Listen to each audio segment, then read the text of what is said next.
This NFC Training Camp Preview edition of the Sports Gambling Podcast is presented by MyBookie.ag. Sports are back, and MyBookie is now offering a 100% deposit bonus when you use the promo code SGP.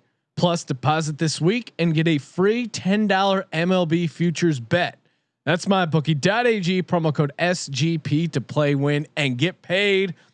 We're also teaming up with All Things Comedy to run back the 2019 NFL playoffs via Madden Sims and giving away $10,000 in MyBookie credits. The championship game is this Saturday, and we're doing a $500 squares pool. Just go to sportsgamblingpodcast.com/squares for all the details. sportsgamblingpodcast.com/squares. We're also brought to you by Ace Per Head. Ace is the leader in pay per head providers, and they make it super easy to start your own sportsbook. Plus, Ace is offering up to 6 weeks free over at aceperhead.com/SGP. That's aceperhead.com/SGP. Finally, we're brought to you by Cushy Dreams. Cushy Dreams is a new company with a full line of premium smokable CBD, now shipping legally to all 50 states. And if you use the promo code SGP, you get 15% off. That's KUSHYDreams.com, promo code SGP. Ooh, welcome everyone to the Sports Gambling Podcast. I'm Sean, stacking the money green with my partner in picks, Ryan, Real Money Kramer. What's happening, Kramer dog? Shout out to the Kramer gang. Forgot to do that on the AFC preview. I made a note. Have to shout out my people. Kramer gang my constituents was left hanging in waiting for their leader. Which, by the way, Sean, you know the sim result, the ending of the simulation we called the other day. Yes, it had me thinking. Is that the craziest outcome? Well, of 2020 from a football perspective? Will anything outdo the backdoor block field goal that they didn't even need for a touchdown? Yes, of course. You're talking about the Bengals Colts game that we did a sim of. If you missed the clip or the game, check us out on Twitter at Gambling Podcast right now. It's the pinned tweet. We'll see if it is when this drops, but regardless, you can track it down pretty easily. Pretty loud event. It was wild. So the Bengals could have just kneeled it out. Like, clock was literally about to expire. Instead, time as it's going down, 3, 2, 1, they kick a field goal, which they don't need. They're up like 5. They're up 17-12, and then the field goal, of course, is blocked. The Colts pick it up, return it all the way for a pick six. And someone pointed out the crazy part was that the Colts ended up kicking the extra point because that could have gotten blocked and returned the other way by the Bengals for a 2-point, whatever you would call that, a pick two. And that would have been a real wild result. Right. But the Sims have been so much fun. We, of course, are going to be closing out the football tournament with All Things Comedy this weekend. So make sure you tune into that. The rest of the divisional games are going to be Friday night. And then Saturday night, Championship Saturday, AFC Championship, NFC Championship, and the Super Bowl, aka the Sim Bowl, all happening back to back to back, all live. We're talking about a 6-hour broadcast of us getting drunk, watching video games, plenty of gambling going on. And as if you needed another excuse to bet on it, we're going to be giving away Super Bowl squares for that final game. sportsgamblingpodcast.com/squares to get your square, and sportsgamblingpodcast.com/ATC. See where you're at in the standings there for the race for $10,000 in MyBookie.ag credits. Of course, MyBookie.ag, the exclusive home to all this sim gambling. If we're calling a game and you're betting on it, you can only do it over at MyBookie.ag. Promo code SGP. They're bringing back the 100% deposit bonus.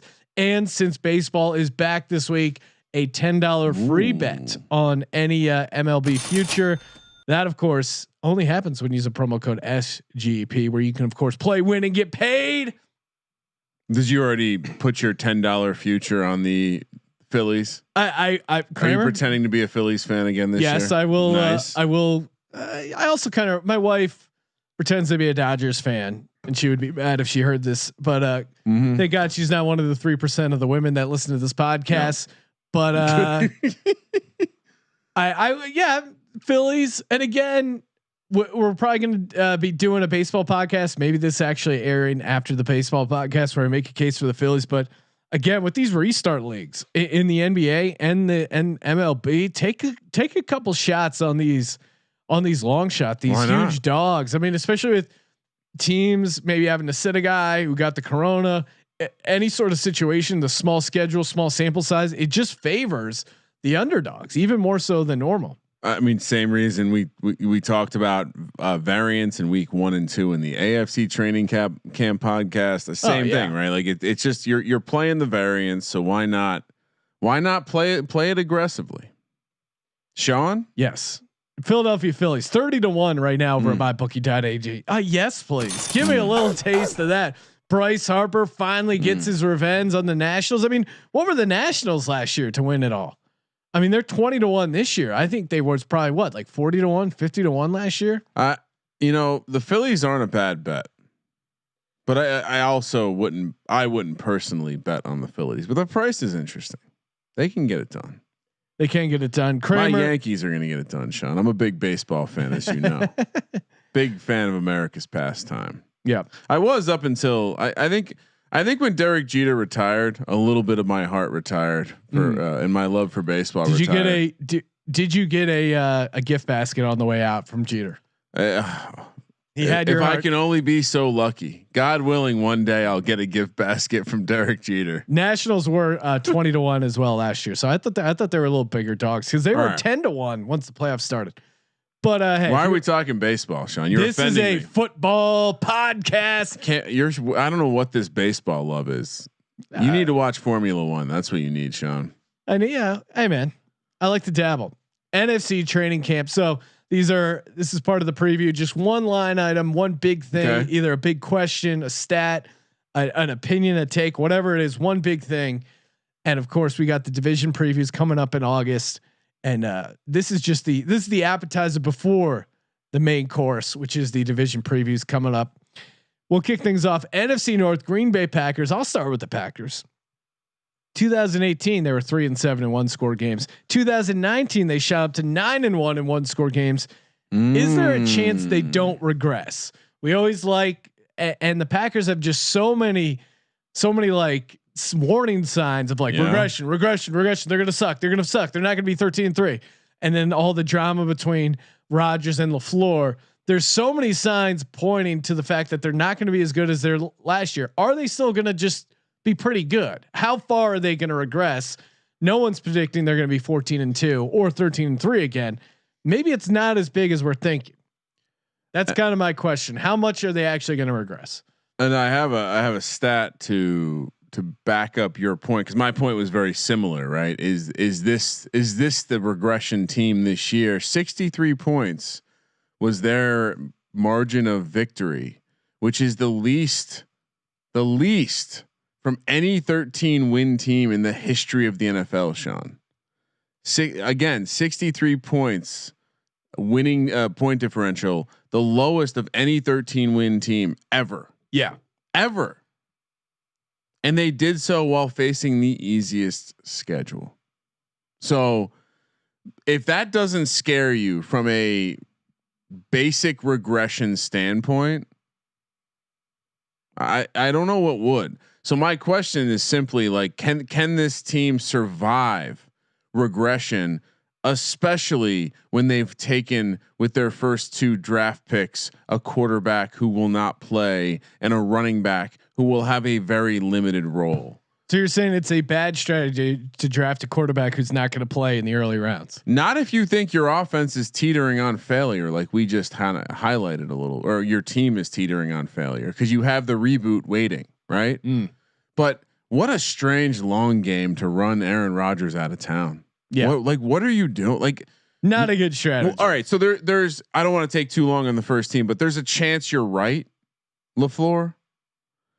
But if you're wrong, you wasted the last couple years of one of the greatest quarterbacks of my lifetime. And this is clearly part of the Aaron Rodgers window, right? They got to the NFC Championship game. We just laid out the case for why it was a bit fraudulent.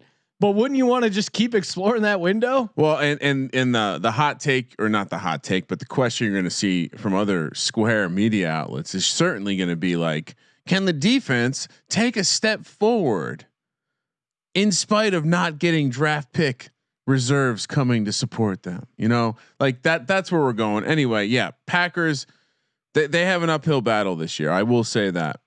Yeah, and will Rogers be distracted? He just broke up with longtime girlfriend Danica Patrick. They bought this is insane. They bought a $28 million Malibu beach house in December of 2019. Wow. I don't know what's going to happen to that. But and then quarantine happened. Yeah, exactly. And then he realized it's not working out with the old Danica. Time to land him another friend. All right, moving over. Turns out he likes to have his partners need to have a smaller dick than him. See what I did there, Sean? I got it. I'm 2 for 2. Moving over to the Vikings. You like that? You like that? We've given Kirk Cousins a lot of shit, but Kirk Cousins went into New Orleans and beat the Saints in the playoffs. Sim gods. He did get waxed by the 49ers the next game, but can Cousins build off that momentum? Will this be enough to give Cousins that confidence he needs to get over the primetime hump, the always auto fade and big game hump? I mean, he showed up in a big game. Is that an outlier, or will that be a trend? That's the big question for the Vikings. Yeah, I simply wrote, is Cousins finally a franchise quarterback? Yeah, he's been paid like a franchise quarterback for a number of years, but is he finally the franchise quarterback? I'll throw out. He's been on the franchise tag a number of times. Sean, I like to throw out nuggets from time to time, but this one was intriguing to me. The Vikings were a team where Cousins had success in spite of their lack of success in the running game, at least consistently. So I was a little surprised to see that when Cook was out there and when Cook wasn't out there, Cousins was a similar player. Now I do wonder, Diggs, he mattered. So I don't know if trading him out was the right move. But from a locker room perspective, it seems at the very least he was outspoken. So again, my question really is just: is Cousins finally ready to be a franchise quarterback? Sean, I believe they only have 1 or 2 post or primetime games, so that's looking good if you're a Vikings fan, at least for regular season success. Moving over to the Chicago Bears, it's pretty easy. How long do they stick with Mitch? In the AFC podcast, we said, how long is Adam Gase going to still be a coach for the New York Jets? Cause it's a limited shelf life.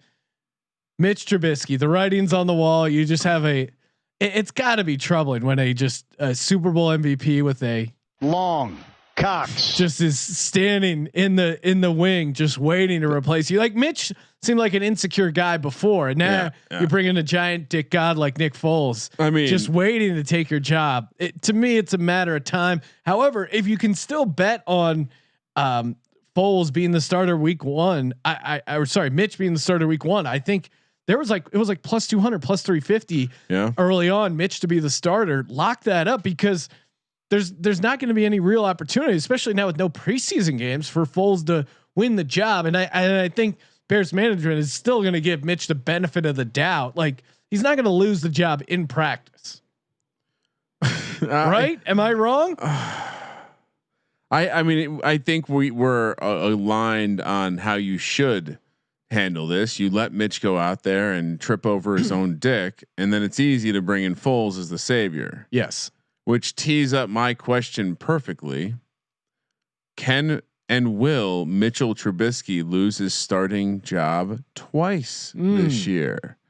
Because we know Foles is not above popping a collarbone. The dude's fragile as fuck. Sure, he has a dick named the Phillies special, but I don't know if this is a guy that you want to lean on. I mean, really, his entire career has been injury riddled, with the exception of a short spurt in the playoffs where he took Philly to the promised land. So, said a lot of words there, but really, my question is: Can Mitch lose the job twice? Because here's something I'll point out to you: adjusted sack rate for the Bears last year, 22nd. This is you're going to hear a lot of people talk about how they're due for turnover regression in the positive sense with their defense, but sack rates are things that are concerning metrics for a team that relies heavily on it. to see them down in 22nd. You say, sure, Ryan. Sure, Ryan. Maybe that's the bounce back opportunity. But I would say, hey, we spoke of this a year ago. Going from Fangio to Pagano was a problem, and that's where we saw it first materialize. Yep. I think we see another step anyway. So Mitch will lose his job 2 times. Sean Kramer, final question for the division, NFC North. Detroit Lions. Was there friskiness early last year? Was that who this Lions team was? What actually was, and they just lost Stafford, or was it just kind of that random shitty team that got hot early and they would have faded anyway, regardless of Matt Stafford getting injured? I think that's the key question there. So again, I mean, we zero prep here. Yeah, zero prep here. I have another stat to help out your point. Tell me, where do you think Matt Stafford was ranked in passing yards when he got hurt last year? Top, I'd say it'd be 4th in passing yards. He was 4th. Nailed it. 2nd in touchdowns. Didn't even look that up. 2nd in touchdowns. Put it on my room. So put it on your room. So the point being, not only that, Sean, one of us picked the Detroit Lions to be a frisky late playoff member last year. Yeah. And again, it toppled when the quarterback went away. Well, you remember that Chiefs game, right? They should have beat the Chiefs in Detroit, and that was a hell of a game. The quarterback going away is the number one reason to explain variance in a team. And this team was awful. They brought in some reinforcements, and like we discussed on the coaching props podcast, it seems odd to me that Patricia is the favorite because there's so many reasons why this team could get better, right? The story was Darius Slay is this great cornerback. He's leaving town. The defense was bad anyway. So lots of reason to be excited here. If I'm a Lions fan, my question is simply, are they really a surprise to make the playoffs now that there's a 7th playoff team? I love them as the surprise. Anytime the Lions are in the playoffs, I think it's a surprise. Regardless, you could put 12 teams in, and it would still be a kind of a surprise to see the Detroit Lions playing playoff football. But you looked at the way they were playing last year before the injury. I certainly think they're an intriguing story, and for a guy who catches all sorts of shit, especially from us, Patricia's at least he's constructed a roster that can win. So now we get to see. I have a feeling I'm gonna be out on a limb picking the Lions to make the playoffs again this year, Sean. NFC West, San Francisco 49ers. Kramer, what's your big question? Jimmy the Great or Jimmy the Goat? Come on, this can't keep going on, right? Well, I said mine's very similar. Is Jimmy G an asset or a liability? Oh wow. Well, an asset or liability is a great way to look at it, right? Because he's getting paid franchise quarterback money, but really, to me, when they ran the ball 30 times in the NFC Championship game, and they're like, "Hey, it just called for it."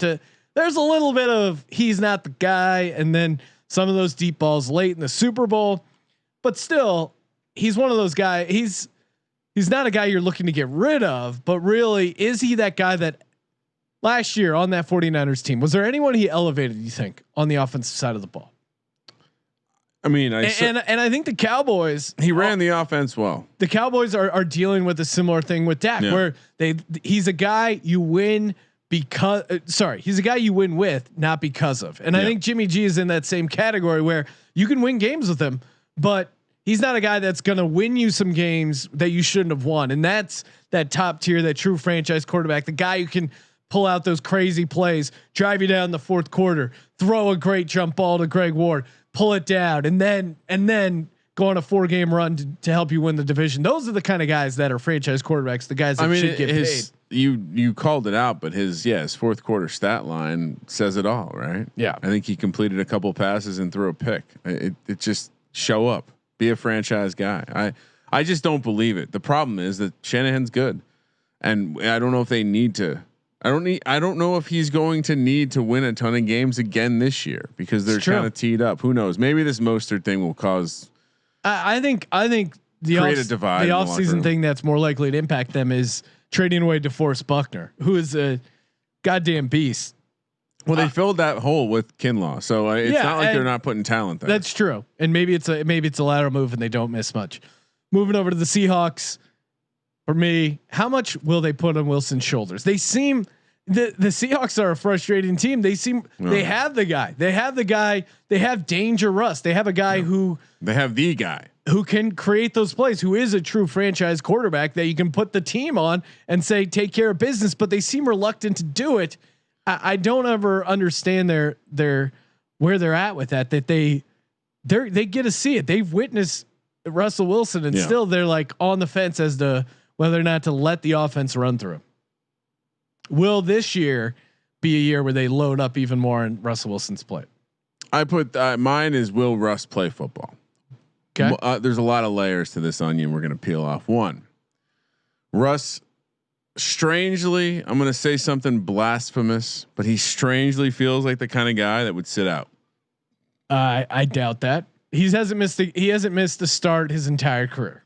No, I'm saying from the coronavirus standpoint. Like, no, but I'm saying from a guy who's willing to make a political stance and might be so far outside the box, like say bending into like selling concussion water and other things.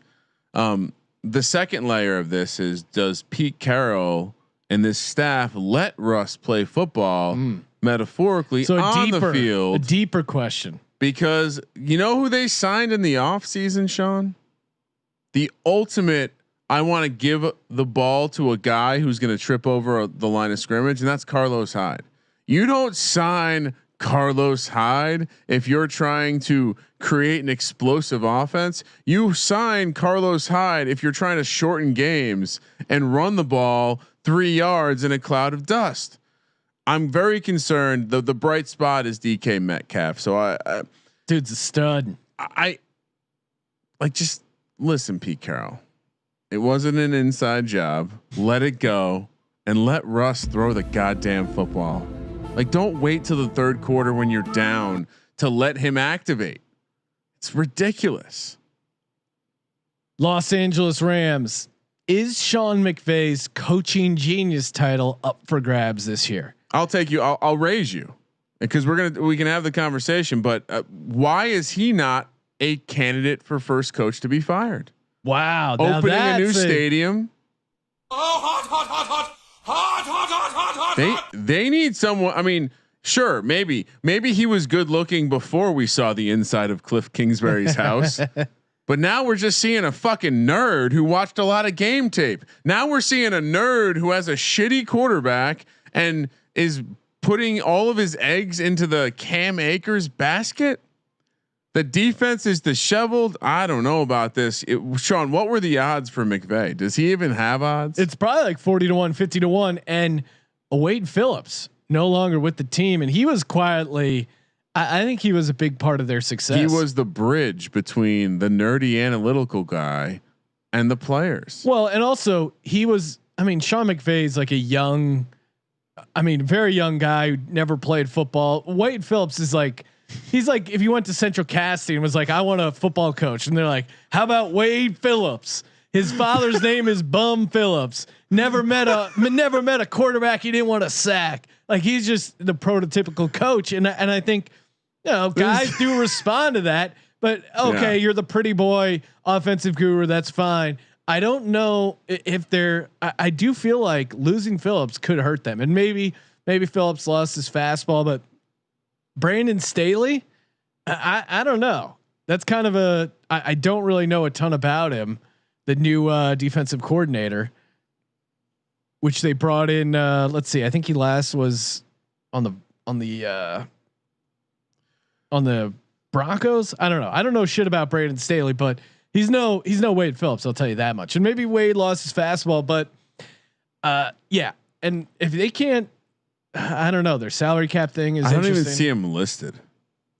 Yeah, he's Sean another. McVay. I think he's another young dude. I don't see Sean McVay listed. Sorry, it's on the odds. Oh, I thought I saw him somewhere, but he's certainly like super far off. I don't think first coach fired, but I could see them really after that Super Bowl loss to the the Patriots. They could go 6-10 this year. Not to go into it, but it's not exactly like they're owned by a guy who is, some revered owner who's going to stick with you through thick and thin. It's true. By all accounts, Stan Kroenke is a real ruthless son of a bitch. So I wonder how quickly the hammer falls if things start to go. I mean, this is not the best time to be moving into a new stadium, if you know what I mean. Yeah, and it's going to be so weird, both the Las Vegas and Los Angeles stadium, if they end up opening up like brand new stadium, it's just completely empty. That's going to be kind of creepy. Well, you heard Mark Davis, right?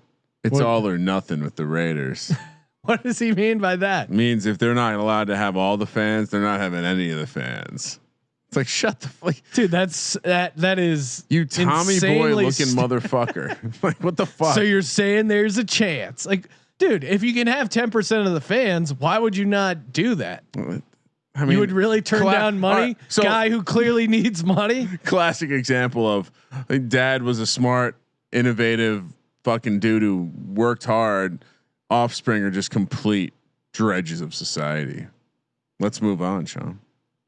Moving over to the Arizona Cardinals. I'm waving the red flag here. Are they getting too much hype? Are the Arizona Cardinals this year's Cleveland Browns? We saw it last year. The media was getting around him. Young second year quarterback. Okay. They brought in a high priced receiver. Don't you see these similarities between Freddie Kitchens, Cliff Kingsbury? Both franchises that have sucked for a tremendously long time, desperate for that story of them, the hope, et cetera, et cetera. That's what I think. If you're a Cardinals fan, in the back of your head, you're like, we're not the Browns, but secretly you're a little worried, right? Well, and in mine, similar statement, similar question. Is this the fantasy value hype team of 2020 with Kyler? Very similar to Baker. He's skirting up there to where he is now, he's the guy you're thinking about, or at least you're seeing in rankings after those top couple guys. You're seeing potential for top guys in the running, like Kenyon Drake. Like, yeah, he's about to get paid. Maybe you see a team with top 5 talent across the board, fantasy wise. I just don't know what they did to fix that defense and why anything's going to go differently this year. I like Kyler as much as the next guy, but if there's a team that couldn't be more obviously headed towards a subpar season just because the bar has been raised so high, it's the Arizona Cardinals. The hype train is getting off the rails. I worry if you're a Cardinals fan. Now, I will say before you get to that, Sean, the only way that if the Rams outdo the Cardinals, that's maybe one way they can skirt up a little bit. That's true. It feels like there could be some disappointment in that NFC West. Tell you what, you're not going to be disappointed about. Good folks over at Ace Per Head, the leader in pay per head providers, make it so easy to start your sports book. So easy, anyone can do it. Even someone who had no idea what they're doing computer wise. All you got to do is go to aceperhead.com/SGP. Get up to 6 weeks free. Just that easy to set up your own online sports book. Turnkey operation. They give you a login. You have your own betting site. Get it going. I mean, MLB's happening. Basketball is about to be back. NFL futures up for grabs. All that and more. Just go to aceperhead.com/SGP. aceperhead.com/SGP. Stop trying to beat the bookie and just become an online sports bookie. Kramer, NFC South, New Orleans Saints. What do you got for me? When will the Jameis Winston era begin? You're joking. Just calling for Jameis. I'm not joking. Come on, Drew Brees, one way or another. I just don't think. I think this is the last year we see him play football. He's not going anywhere next. Like, no one's taken he's beat up. He's a dome quarterback who expired last year. I think we saw him expire late in the season. So yeah, very, very serious question. Cause it's not Taysom Hill. It's definitely not going to be Taysom Hill. Jameis Winston, or the funnier version is Jameis Winston turns out to be really stupid. Can't pick up the offense. Gets cut. Goes back to no. I just think, when is he starting? I mean, talk about a coup. The Sean Payton pulls off a masterful signing of Jameis Winston, gets a #1 pick, can now train him to be a proper quarterback. I don't know. For me, week 7, I'm saying. I did a little gambling analysis here. The Saints are favored in every one of their games. Now, normally they've been pretty decent as a favorite, at least past 3 games. You're projecting them to be favored in every No, I mean, game. you can look, the look ahead lines are out. Every single game they're favored. Now, obviously it'll change as the season goes along, but the early look ahead lines, they're favored in every single one of their games. Will there be value in fading them? Yeah. Past 3 years, they've been 100%. like 7-4, I think each season as a favorite. 100%. I think maybe this year, and that probably ties into maybe Breeze. I think this year there may be some value in fading them. I love fading them because I know we're not going through schedules or anything, but they start with the Bucs, which we've seen we've seen that story before. They then head to Las Vegas. That's going to be a hell of a road trip. Could be hot as fuck. It is a night game. Still could be hot as fuck. What do you mean? They're going to be in the dome though. Yeah, I'm sorry. Still out in the desert. Yeah, you get dehydrated when you're out in Vegas. I get it. Then they have Packers. Then they go 2 lines. I'm telling you. I think this is the end for Drew Brees. It's got to be, right. Like when I look at a team, are you really excited about the Saints? I'm excited about Kamara. I'm looking at what they did in Madden Mayhem, and they still feel pretty frisky to me. They are sim gods. Atlanta Falcons, for me, it's very simple. Was their 1-7 start a forecast for the end, or was that second half turnaround legit? When I heard the coach was drawing coaching assignments out of a hat, bingo. That to me, that was like, okay, he's done. It's just a matter of time. Dan Quinn will be fired. I think it will be this year. That's where I'm leaning. But there certainly is that opposite side, and I've heard people kind of quietly high on the Falcons and making all the right excuses, and now. They bring in some talent, et cetera, whatever. I think that 1-7 Falcons is closer to who they are and who they will be in 2020 than that second half. First coach fired or surprise 7th playoff team. I think that's the range here. Maybe a little bit higher. I guess you could say they can win the division if the Saints fall off completely. Another team where it's like, Dan Quinn. What his odds first coach to be fired are interesting because if it starts bad, he was the guy, as you pointed out, he went all in, right? He's fucking changing coaches around. He's drafting the guys he wants to draft. I mean, they fucking signed Todd Gurley. How desperate are you to sign Todd Gurley? And that's something you do when you're on your way out. I did see this over on ESPN. Matt Ryan sacked only fewer than Deshaun Watson and Russell Wilson over the past couple years. So that's crazy. Those guys get sacked a ton. I don't think about Matt Ryan in that same conversation. So, that's the narrative of how they fix it, right? They shore up the line, they get a pass rush. Maybe this can be a team that wins the division, or they don't. And Dan Quinn's out of here by week 6 or whenever their bye is. Tampa Bay Bucs. We know the big stories, but to me, it's a very simple thing. Will we see Sis Tom or no risk it, no biscuit Tommy? So will we have that check down, high completion percentage New England offense, or will we have the guns out, let's air it out? Maybe Tom Brady wasn't throwing deep because he didn't have the protection, or the scheme didn't call for it, or they didn't have the receivers that could get out. Like his most reliable receiver was Edelman, so he couldn't get the deep ball. The position that Bill Belichick was worst at in terms of giving Tom Brady weapons is the wide receiver position. The 1 year he got to play with Randy Moss, it kind of reminds me of McNabb and the Eagles, where they had a decent offense, had a lot of talent around him. Had McNabb had a nice window where he was a franchise quarterback, but just had one small window where they had an awesome receiver. But for the most part, receivers kind of trashed during his era. Well, and it shows you how valuable some good receivers can be and what they can do to a quarterback. And for me, I kind of went down a similar path, but it just flat out attacking the name. Like, is Tampa anything the worst fucking thing in the world? Like, who thought that was gonna sound Tampa Bray, bro. Tampa Bray. Tampa Bray is my favorite. Really, I'm over it. Sorry, Sean. I think that, dude, if I have a bet on the Bucs, I'm going to be yelling Tampa Bay every. It's a baby fucking wheel, man. But as I was thinking about the Bucs here, the one angle where I don't think I'm going to end up settling super high on them, but I'm definitely intrigued by the idea of Tom Brady having nothing to lose and having receivers around him. It's interesting because I like that angle about it, but then they're also checking a lot of boxes for that free agent super team where everyone comes together. Like that shit never works out in the NFL. So that's what's scaring me off of it. Yeah, and as I think more, I should have revised my question to simply be like, is he still the GOAT if we see him get put down mid-season? Because then John Elway skyrockets to the top. That's the tough thing about a scenario like this. If he plays like he's got nothing to lose and he just has he's no different than Jameis Winston.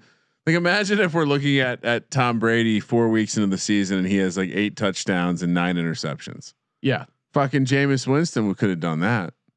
Anyway, what's next? Carolina Panthers. Can Matt Rule do enough to jumpstart this team? I don't think they're going to be a playoff team, but enough that you see the teams that kind of bottom out, new coach in, kind of makes them scrappy. Almost the Brian Flores role where no one expects much out of them, but they do enough to kind of get a little heat going.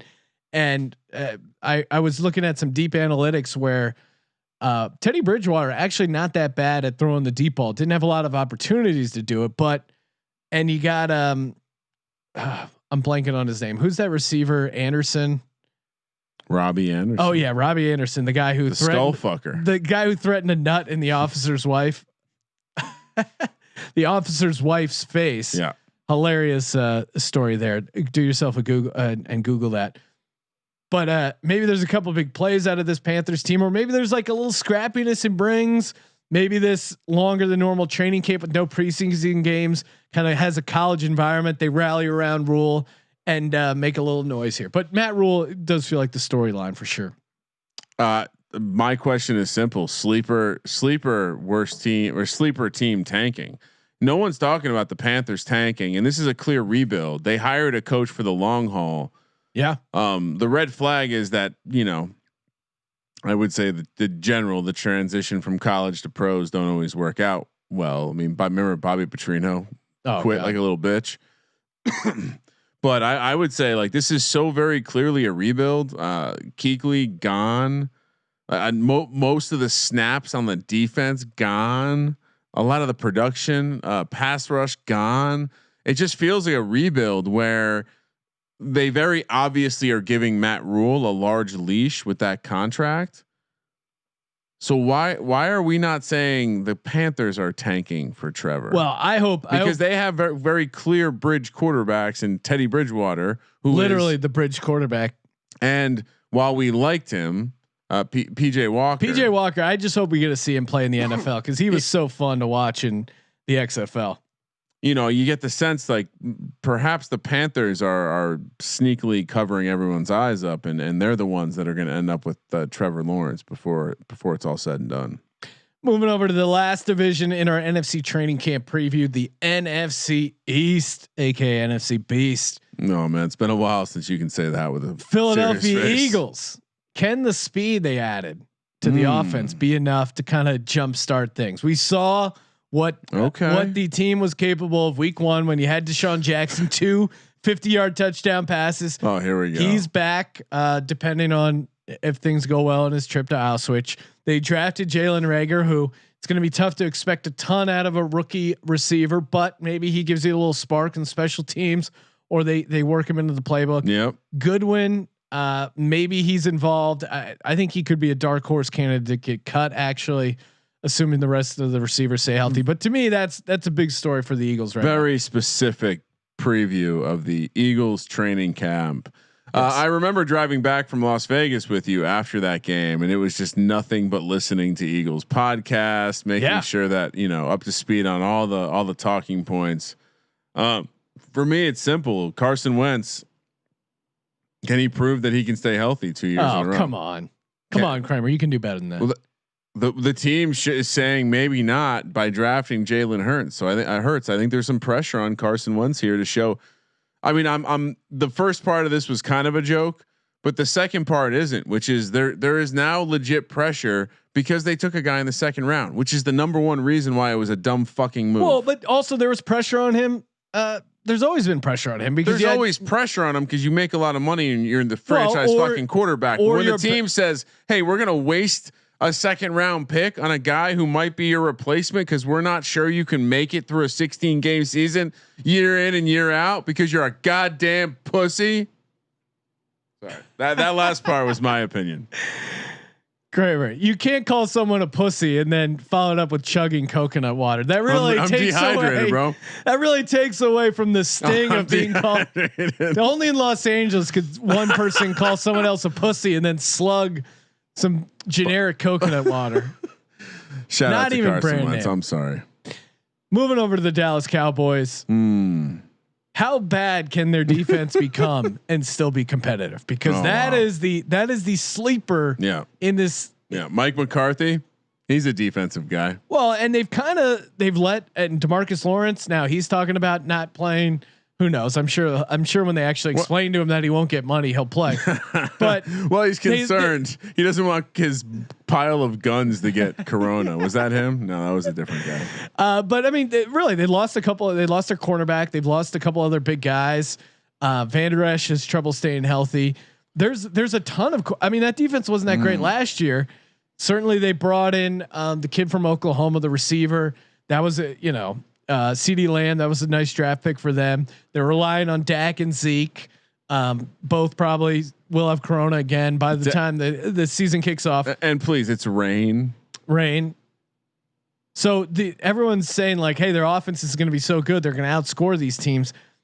It doesn't really, that's rare for that to work in the NFL in the current state. I mean, we saw the greatest show on turf, that Rams team, but even they, that worked for 1 year, but even that second year, they lost to that better defense that the New England Patriots had. So I think it could work to a certain degree, but I think their defense is so bad, it could prove to be a serious liability for this team. And in a season where they're bringing in a new head coach and new, bringing in other offensive weapons, maybe the offense not completely, they did keep their same offensive coordinator, which I do think will help them. But in this shortened off season where the offense is essentially probably going to be behind the defense, especially early, and their defense you look at their roster should not be as good as their offense.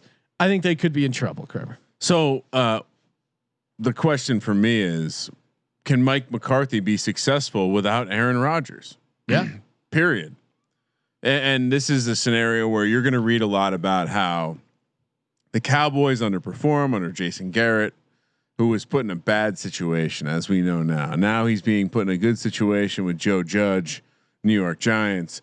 But with Mike McCarthy coming in, everyone's going to talk about how my playoff wins and all this bullshit, right? But it was all with Aaron Rodgers.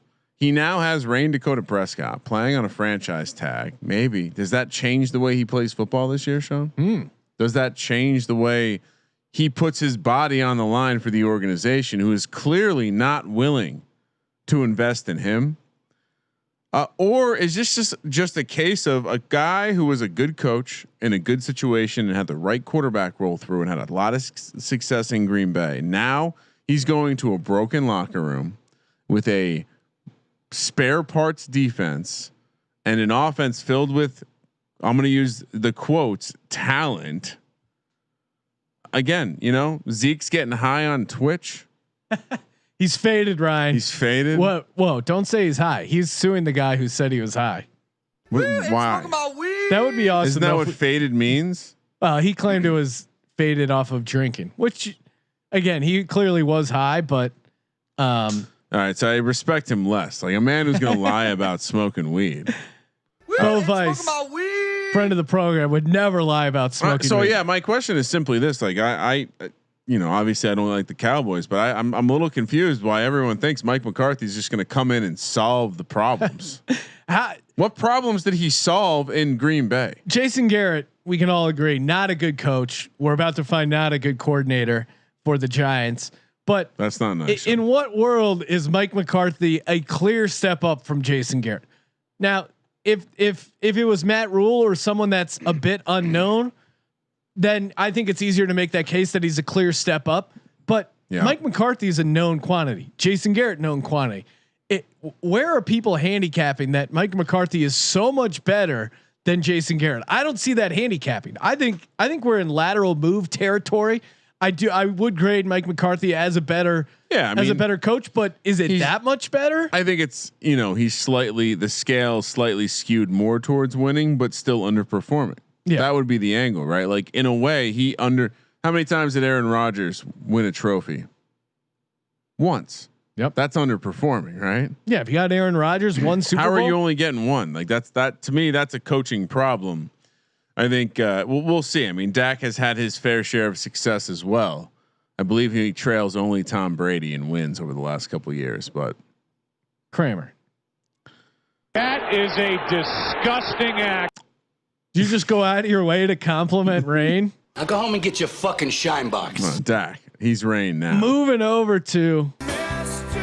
Oh, what's your question? Here we go. And the New York Giants.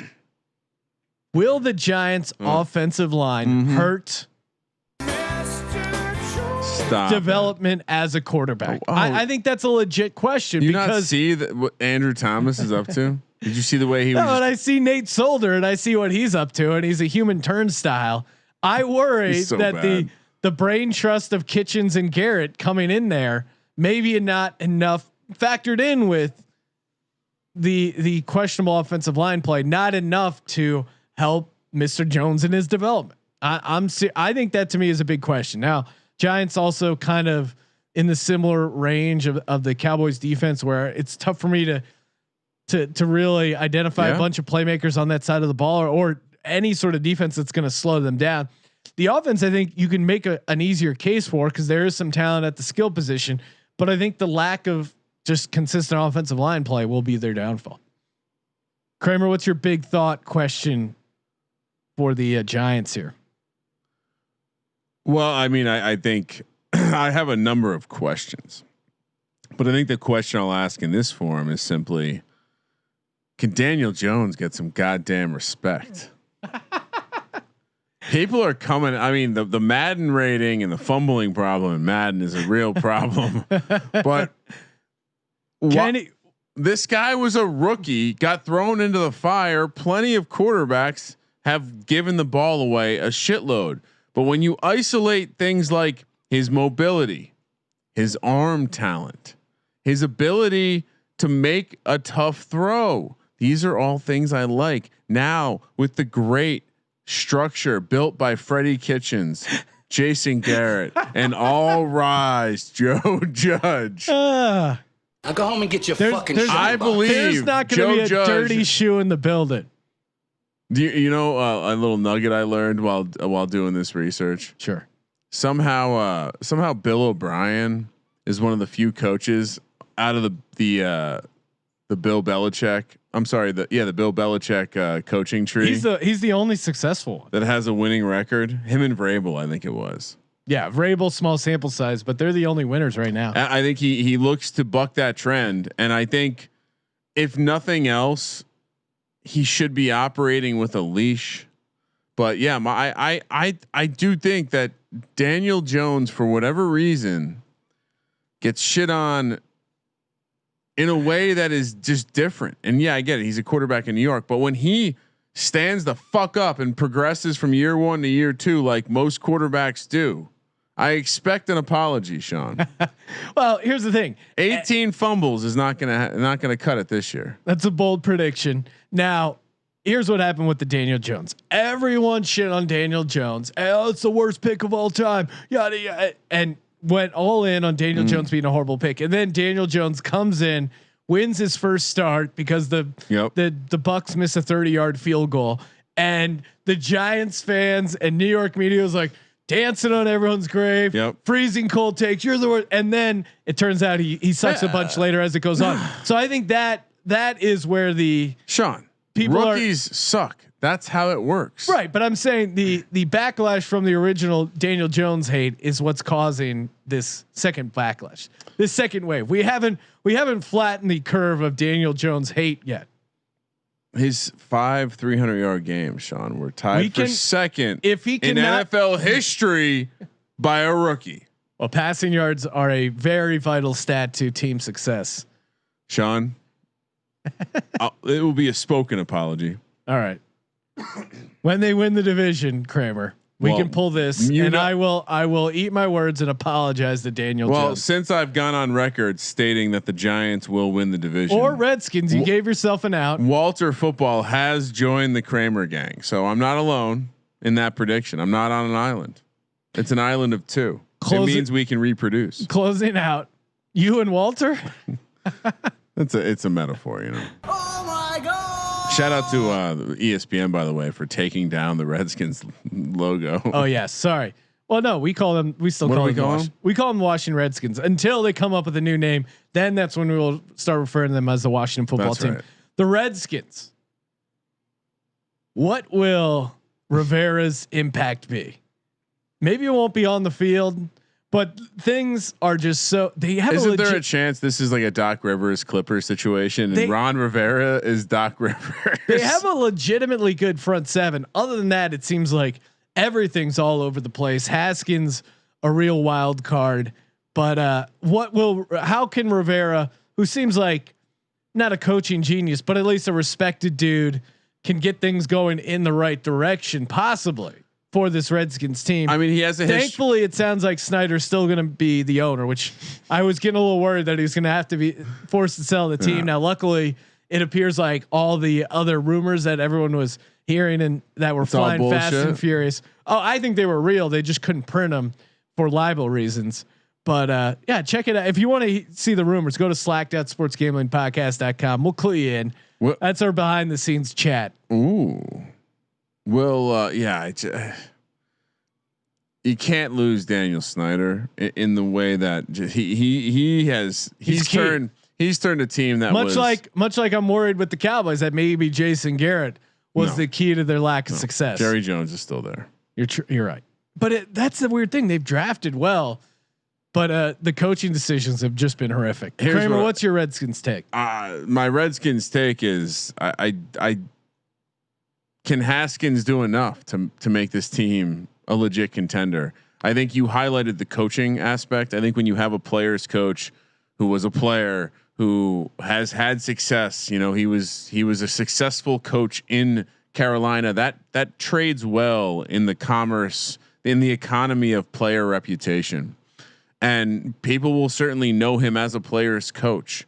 So I think having Ron Rivera there and which means there will be some form of structure in place to kind of shield them from the chaos that happens outside in the Redskins building or you know, allegedly. It really comes back to Haskins, who went on record and said, you know, as a kid from the DMV, they'll always be the Redskins to me. He'll be playing for the Redskin name this year, I have a feeling. And if he can step up and be the guy they drafted, you know, my bold prediction of the Redskins or Giants winning the division, I think both of them have quarterbacks going year one into year two. You could argue the Redskins have more talent surrounding the young Dwayne Haskins. Some questions around the offensive line, but receivers, competent running backs. They seem to have a ton of them. The defense could be really good, like really, really good. Like he might not have to do much good. So my question's about Haskins. Like, will Haskins make teams regret the fact that they passed on him? I'm going to go, no, but hey, that's why they play the game. The problem is, Sean, like this team can have a fucking pass rush. Like I said their front seven is scary. The only team in the division that has the potential to have a scary defense this year outside of the Eagles is the Redskins. Yeah. I mean the Eagles defensive line. Oh, that's right. The Eagles don't have a back set. I forgot they have no cornerbacks. They signed Darius Slay, but you mean the guy coming from the worst defense in the league last year? Yeah. Cause he hated his coach. Now he gets to play for an awesome coach like Dougie P. All right. That'll do it for the NFC Training Camp podcast. AFC Training Camp podcast already out. Make sure you check that out. And of course, subscribe to the podcast if you're not subscribed already. Rate, review, throw us those sweet reviews. $500 Super Bowl squares for the Sim Bowl, closing things out with the football tournament. How much did each square cost again? completely free. Oh my god. sportsgamblingpodcast.com/squares and the $10,000 in my bookie credits. That's up for grabs. Again, sportsgamblingpodcast.com/ATC. All the details there. Jesus. Stay tuned. Sportsgamblingpodcast.com. Content train locked and loaded. Got a bunch of football stuff coming. Football is coming. Thank you for participating in the Sports Gambling Podcast. And for the Sports Gambling Podcast, I'm Sean, stacking the money green, and he is Ryan. Is it too early to get a 3-team teaser in for week 1? Kramer, let it ride.